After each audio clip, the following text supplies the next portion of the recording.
Hi, you're watching This Brand Geek, and I wanted to make a video about the iPhone 14 Pro Max, and I'm a week late because, you know, life gets in the way sometimes. I was gonna set up in the studio at home and film something nice and professional, and then I thought, you know what, we're out for a walk right now in central London, and I thought, why not just have a kind of run and gun style for once and talk to you about my experience with the 14 Pro Max right now. So let's get into it.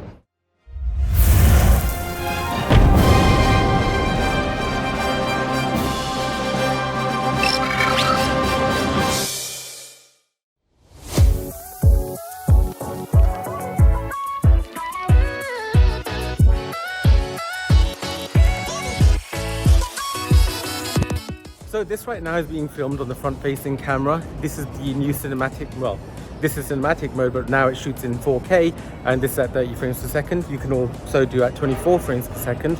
This video overall will be my first 4K video on YouTube, and it'll be at 4K 60 because the other footage I'm shooting with the rare cameras is in 4K 60 frames per second.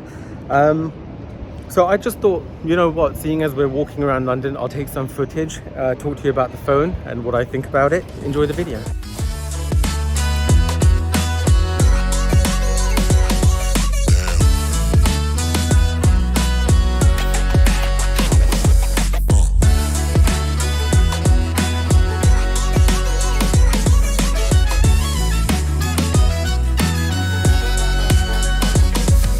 So the question I get asked most often is the iPhone 14 or 14 Pro or 14 Pro Max worth it? Now, I upgraded from an iPhone 13 Pro Max, and I didn't even have it for a year. I don't think it was the right decision. I think if you have a 13 Pro or a 13 Pro Max, keep it and wait for the 15 at least and see what Apple does with that.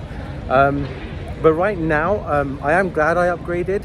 But there are a couple of things that I'm not happy with the 14 Pro Max right now, which I'm sure that Apple can solve in like a software update or something. Right now we're at London's Trafalgar Square outside the National Gallery. I think it's the National Gallery, yeah it is. So we're going to take a couple of pictures here and show you the camera quality and the difference between the 0.5x, the 1x, the 2x and the 3x cameras.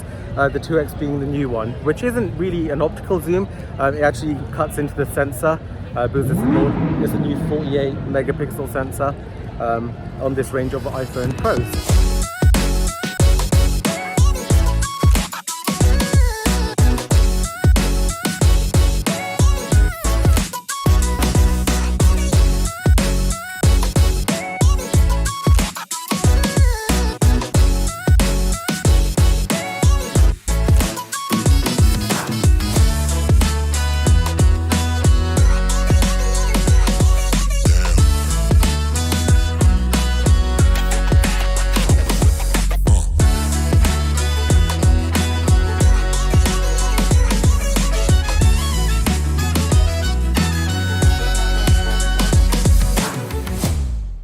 Saying that though, if you have something earlier than an iPhone 13 Pro, then I would upgrade to the 14 Pro or Pro Max.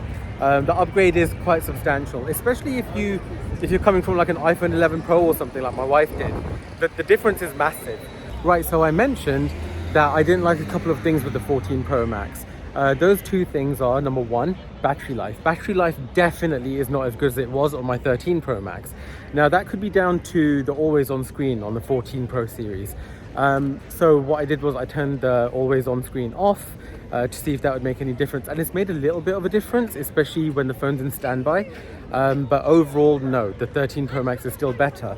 I know people have made comparisons of like testing the batteries of different iPhones, and what they found was that the 14 Pro Max was on par with the 13 Pro Max, but in my experience I don't think it is. Maybe if you're using it constantly like they do in those battery tests, then yeah, but if it's in standby mode and if it's just draining battery with the always on screen, then I think you lose about 10% overnight if you leave your phone on, well, with the always on screen. This is something that I think that they can fix with the software update. Apple's normally pretty good for that, and normally with new releases of iOS, like this is iOS 16 right now, you do normally see battery issues, especially with a new phone and a new iOS, and that's normally ironed out over time, so I'm not really worried about it. But right now it is a bit of an issue and it is bugging me.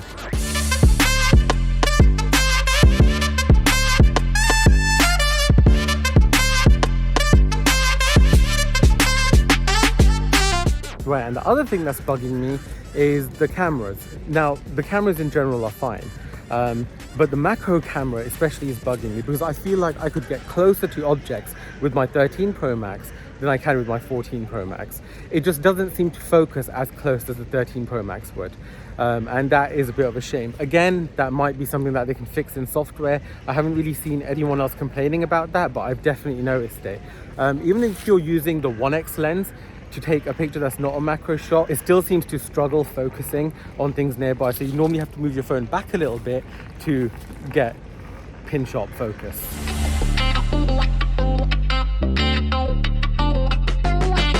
So one cool addition to the iPhone 14 Pro Max and the 14 Pro, I suppose, is something called action mode.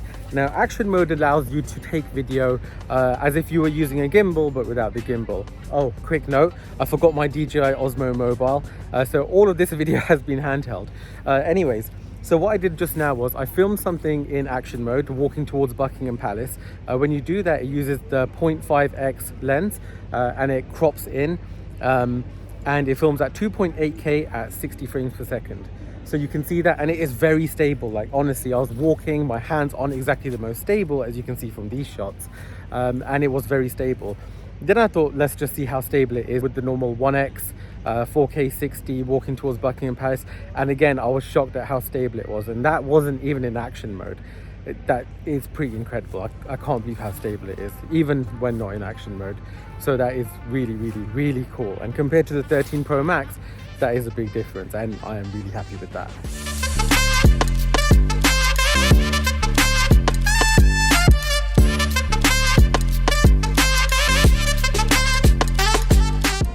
So another thing that surprised me and everyone else, I think, is the front-facing camera upgrade. Now this applies for the iPhone 14, the 14 Pro and the 14 Pro Max. And that upgrade is autofocus for the front-facing camera. Now, I think we all assumed that the iPhones had autofocus on the front-facing camera because they were just generally quite good. But now it's an actual thing, and they officially have autofocus. So let me try focusing on the background. And there you go, now I'm out of focus, and then I can focus on myself. And there you go, autofocus on the front-facing camera. That's new, and it's pretty awesome.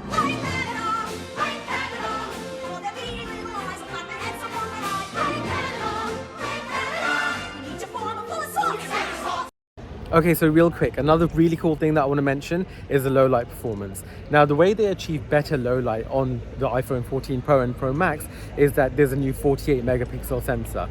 We've had 12 megapixels for ages now, so bumping it up to 48 megapixels is a really big deal. And one of the cool things that they've done with that is that they have a 48 megapixel sensor, but then for every 4 pixels, they combine them to make one giant pixel, and that improves low light performance a lot. So not only do you get better pictures in the dark because you're using 4 pixels for every 1 pixel, so your pictures end up being 12 megapixels because 48 divided by 4 is 12, using 4 pixels for every pixel. It really makes a big difference. Like the pictures of Buckingham Palace that I'm showing on the screen right now, it's quite dark here. It's definitely not as bright as it appears in the picture. And the clarity is really good, and there's a lot less noise compared to like an iPhone 13 Pro Max or something, or an older iPhone. It's really impressive.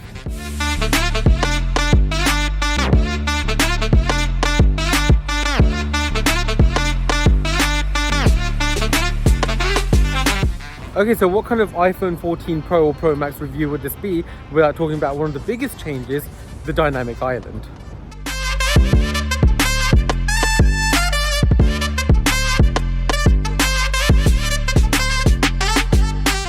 So the dynamic island, probably one of the stupidest names Apple's come up with in recent history, but the feature is actually really good. It's like a touch bar for your iPhone, like the touch bars that you used to have on the old MacBook Pros. It is really cool. I don't think it's a reason to upgrade to the iPhone 14 Pro or Pro Max right now. I just think it needs time to mature and evolve over time. We are right at the start of its life cycle right now, but I do see great potential in this feature. Like for example, you could have like Uber, like you could order an Uber and see your Uber updates in the dynamic island without having to open the app. Things like that, that's what I think this will eventually end up doing, and that's the way it'll end up going. Right now, it is a bit of a gimmick. It is really cool, it animates really nicely, like the pill shape and the dot kind of join and separate. in a really nice way, and it's really fluid. Yeah, it just needs to evolve over time, and I'm sure it'll be a really good feature. One thing that I don't like about it though is that with the notch, if you're watching a video in 21:9, the notch wouldn't interfere with the video, whereas because the dynamic island is slightly lower on the screen now, it does actually cut into a 21:9 aspect ratio, which is really annoying. Other than that, I love it. I think it's great, but I think it just needs time.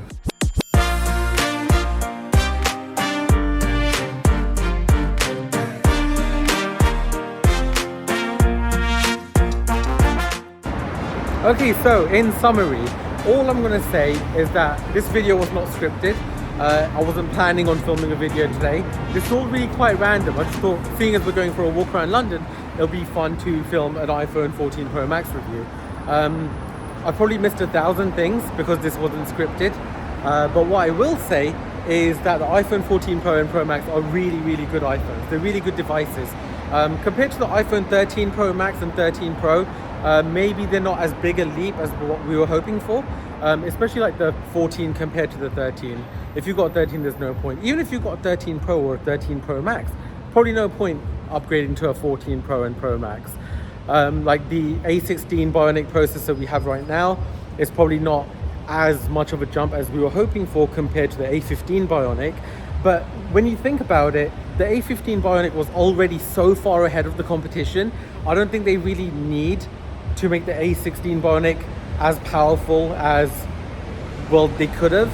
And I know that kind of sucks, but if you put yourself in their shoes, like if you're already that far ahead, are you really gonna put your best foot forward? Probably not. I think that iPhone 15 Pro and Pro Max, or whatever they end up calling them, will be interesting. Hopefully we have USB-C by then. I don't know why the hell Apple's still using Lightning, which operates at USB 2.0 speeds. I think it's atrocious, and I think the EU forcing them to move to USB Type-C is a really good thing, and that's what I'm looking forward to. So overall, I think these phones are great. I think the new deep purple color is good, but it's not as nice as the Sierra Blue that I had on the 13 Pro Max.